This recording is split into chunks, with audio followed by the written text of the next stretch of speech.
गुरुकुल में आपका स्वागत है। मेरा नाम राजेश ताड़े, प्रोफेशनल इंग्लिश टीचर।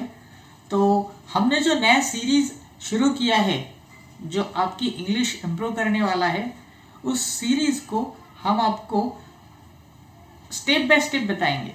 सबसे पहले हम एक वीडियो में आपको एक क्वेश्चन पेपर देंगे और दूसरे वीडियो में आपको उसके आंसर्स बताएंगे।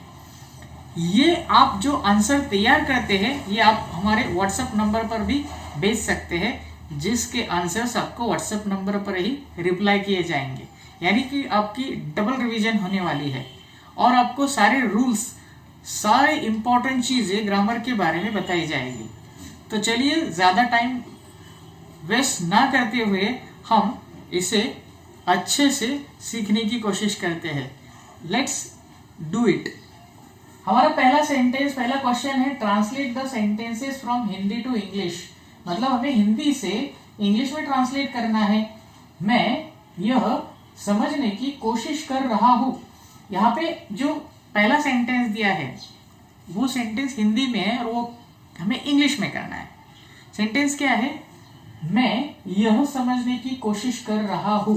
अब इसमें सब्जेक्ट है मैं यानी कि आई, मैं यानी कि आई। तो सबसे पहले हम लिख लेंगे यहाँ पे आई। मैं कुछ कर रहा हूं, मैं कुछ कर रहा हूं मतलब कंटिन्यूअस टेंस, अभी कुछ कर रहा हूं यानी कि प्रेजेंट कंटिन्यूअस टेंस। तो जब भी प्रेजेंट कंटिन्यूअस टेंस होता है तो हमें एम इज आर का इस्तेमाल करना होता है। तो हम यहाँ पे एम इज आर में से एम का इस्तेमाल करेंगे। आई एम, ठीक है, आई एम। कर रहा हूं, क्या कर रहा हूं? कोशिश कर रहा हूं। तो कोशिश करने के लिए हमारा वर्ब है ट्राई और कंटिन्यूअस प्रोसेस दिखाने के लिए हम आईएनजी लगाएंगे। मैं कोशिश कर रहा हूं, आई एम ट्राइंग। फिर पीछे आने के बाद हमें एक और वर्ब दिखता है और एक क्रिया दिखती है, समझना, अंडरस्टैंड। तो हम जो दूसरी क्रिया होती है वो लिखते वक्त हम टू का इस्तेमाल करेंगे और लिखेंगे अंडरस्टैंड। इस तरह से हमारा ये वर्ब हमें लिखना है। तो I am trying to understand, यह मतलब क्या? दिस या फिर it. I am trying to understand this. इस तरह से हमें इसे ट्रांसलेट करना है। नेक्स्ट देखते हैं, आप यह क्यों कर रहे हो। अब यहाँ पे क्वेश्चन है, क्वेश्चन मार्क है, यानी कि ये क्वेश्चन है, आप यह क्यों कर रहे हो, यानी कि रीजन पूछा गया है, क्यों कर रहे हो, व्हाई, है ना। तो सबसे पहले हम यहाँ पे लिखेंगे व्हाई। कर रहे हो मतलब कंटिन्यूअस प्रोसेस है, व्हाई। तो यहाँ पे आप लिखा है, आप मतलब यू, तो यू का कॉम्बिनेशन आर के साथ आता है। Why are you? Why are you? क्योंकि W स्टेप क्वेश्चन में WH वर्ड 1 नंबर पे आता है, हेल्पिंग वर्ब 2 नंबर पे आता है और सब्जेक्ट 3 नंबर पर आता है। Why are you? ठीक है, आप यह क्यों कर रहे हो, Why are you? अब करने की क्रिया है इसलिए हम लिखेंगे doing। Why are you doing? Why are you doing? Why are you doing? आप यह क्यों कर रहे हो, यह का मतलब क्या होता है? This. Why are you doing this? तो यहाँ पे हम लिखेंगे दिस और क्वेश्चन मार्क दे देंगे क्योंकि ऑब्वियसली ये क्या है, क्वेश्चन है। नेक्स्ट देखते हैं, सुशांत उसकी कार चला रहा है, कोई कुछ कर रहा है। तो कौन कुछ कर रहा है? तो सबसे पहले हम लिखेंगे सुशांत, ठीक है। अब सुशांत सिंगुलर सब्जेक्ट है तो हम लिखेंगे is. Sushant is, Sushant is क्यों लिखा? क्योंकि अगर एक व्यक्ति है तो इज, और अगर ज्यादा व्यक्ति है, एक से ज्यादा व्यक्ति है तो हमें आर का इस्तेमाल करना होता है, राइट, और आई के साथ एम का इस्तेमाल करना होता है। तो सुशांत इज, सुशांत उसकी कार चला रहा है। सुशांत इज क्या कर रहे हो?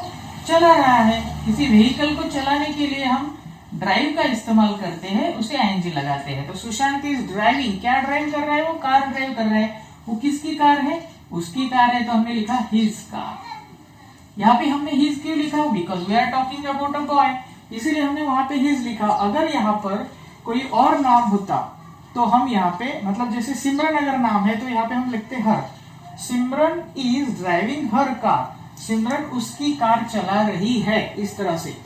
पर मान लीजिए अगर सिमरन सुशांत की कार चला रही है तो फिर हम यहाँ पे हिज ही रहने देंगे कि सिमरन इज ड्राइविंग हिज कार, क्योंकि कार तो सुशांत की है पर चला रही है सिमरन, इस तरह से आएगा। तो ये हो गया हमारा ट्रांसलेशन। अब हम देखते हैं आगे का टॉपिक, लेट्स डू दैट। सबसे पहले हम इसे क्लीन कर लेते हैं। Let me just finish with this. अब देखिए यहाँ पे लिखा है translate the sentences from English to Hindi. तो इंग्लिश में सेंटेंसेस दिए हैं यहाँ पर दो, हमें हिंदी में करना है। We are watching this video, हम क्या कर रहे हैं, हम ये वीडियो देख रहे हैं। तो ये प्रेजेंट कंटिन्यूअस टेंस है। वी यानी कि हम यह वीडियो देख रहे हैं। अब देखिए हमने यहाँ पे लिखा हम यानी कि वी, यह वीडियो मतलब दिस। अब ये अगर वो वीडियो कहते तो हम दैट बोलते, दैट वीडियो वह वीडियो। अब यहाँ पे यह क्यों गया कि दिस है इसलिए यह लिखा हमने, ठीक है। देख रहे हैं, वॉच का मतलब क्या होता है, देखना, कुछ कर रहे हैं। तो यहाँ पे हो गया ये हमारा प्रेजेंट कंटिन्यूअस टेंस। देख रहे हैं यानी कि क्रिया शुरू है, ये दिखा रहे हैं हम, देख रहे, खा रहे, पी रहे, सीख रहे, सिखा रहे हैं, जस्ट लाइक दैट। सो हम यह वीडियो देख रहे हैं, we are watching this video.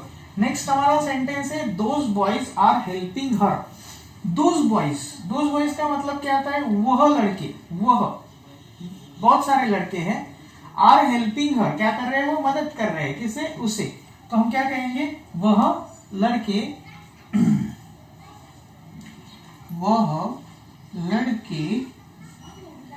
Those boys are helping her, वह लड़के उससे या फिर उसकी मदद कर रहे हैं,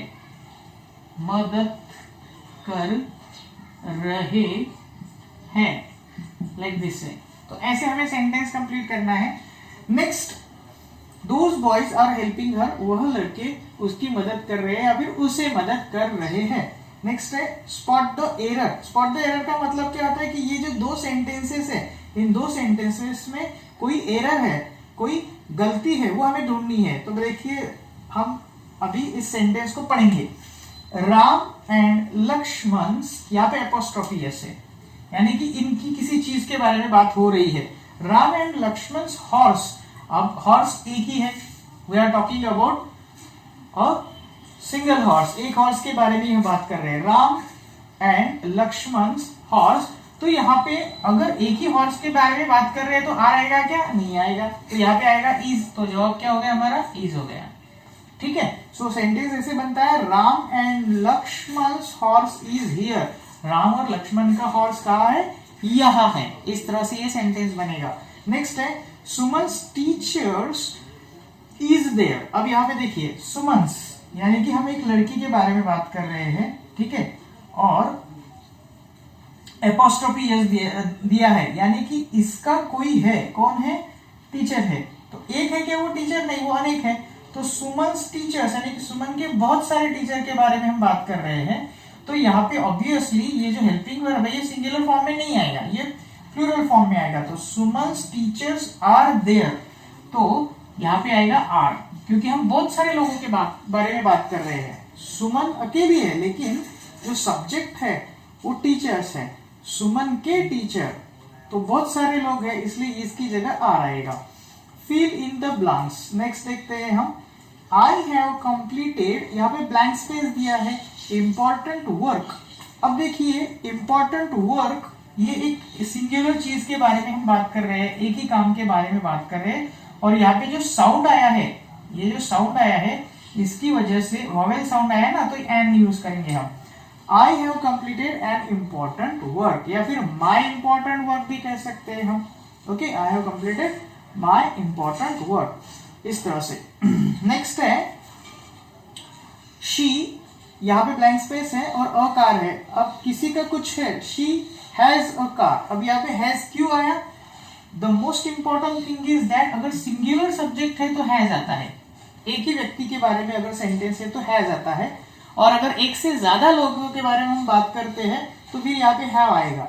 मान लीजिए यहाँ पे राम और लक्ष्मण है तो यहाँ पे हैव आएगा, Ram and Lakshman have a car, ऐसे आ जाएगा। एक से ज्यादा लोग हैं तो हैव आएगा, और अगर एक ही है तो हैज आएगा। किसी के पास कुछ है, किसी का कुछ है, ये बताने के लिए हैज का इस्तेमाल किया जाता है। नेक्स्ट और लास्ट हमारा जो क्वेश्चन है, जो सेंटेंस है, वो ऐसा है, व्हाट ब्लैंक स्पेस ही से, और यहाँ पे क्वेश्चन मार्क है। अब यहाँ पे हमें कुछ लिखना है। देखिए पहले नंबर पे WHO वर्ड आया है और तीसरे नंबर पे सब्जेक्ट आया है, तो ऑब्वियसली यहाँ पे हेल्पिंग वर्ब होना चाहिए। तो हेल्पिंग वर्ब क्या होना चाहिए? अब यहाँ पे हम डिड भी ले सकते हैं अगर हमें सिंपल पास्ट टेंस बनाना है तो, या फिर व्हाट डज ही से सिंपल प्रेजेंट बनाना है तो हम यहाँ पे डज लेंगे। अब डज क्यों लेंगे? क्योंकि सिंगुलर सब्जेक्ट है। और डिड क्यों लेंगे? क्यों बेसिकली देखा जाए तो डिड ये सभी सब्जेक्ट के लिए चलता है, पर सिंपल प्रेजेंट टेंस में वैसा नहीं रहता। सिंपल प्रेजेंट टेंस में अगर सिंगुलर सब्जेक्ट है तो डज ही लेना पड़ेगा, व्हाट डज ही से। और अगर सिंपल पास्ट लेना है तो यहाँ पे सब्जेक्ट कोई भी हुआ तो डिड ही चलेगा, क्योंकि डिड ये कॉमन हेल्पिंग वर्ब है सिंपल पास्ट टेंस में। व्हाट डिड ही से। तो इस तरह से इसके आंसर्स आएंगे। अगर आपके आंसर्स अच्छे से लिखे हैं तो दैट्स वेरी गुड, कॉन्ग्रेचुलेशंस। और अगर कुछ आंसर आपके गलत हो गए हैं तो करेक्ट कर लीजिए और इनके नियमों को जानने की कोशिश कीजिए। अगले वीडियो में आपके लिए हम और एक क्वेश्चन पेपर लेकर आएंगे जिसे आपको सॉल्व करने की कोशिश करनी है, और उसके आंसर्स लेकर हम वापस से और एक वीडियो लेकर आपके पास प्रस्तुत हो जाएंगे। I am here to tell you, I am here to teach you, I am here to guide you.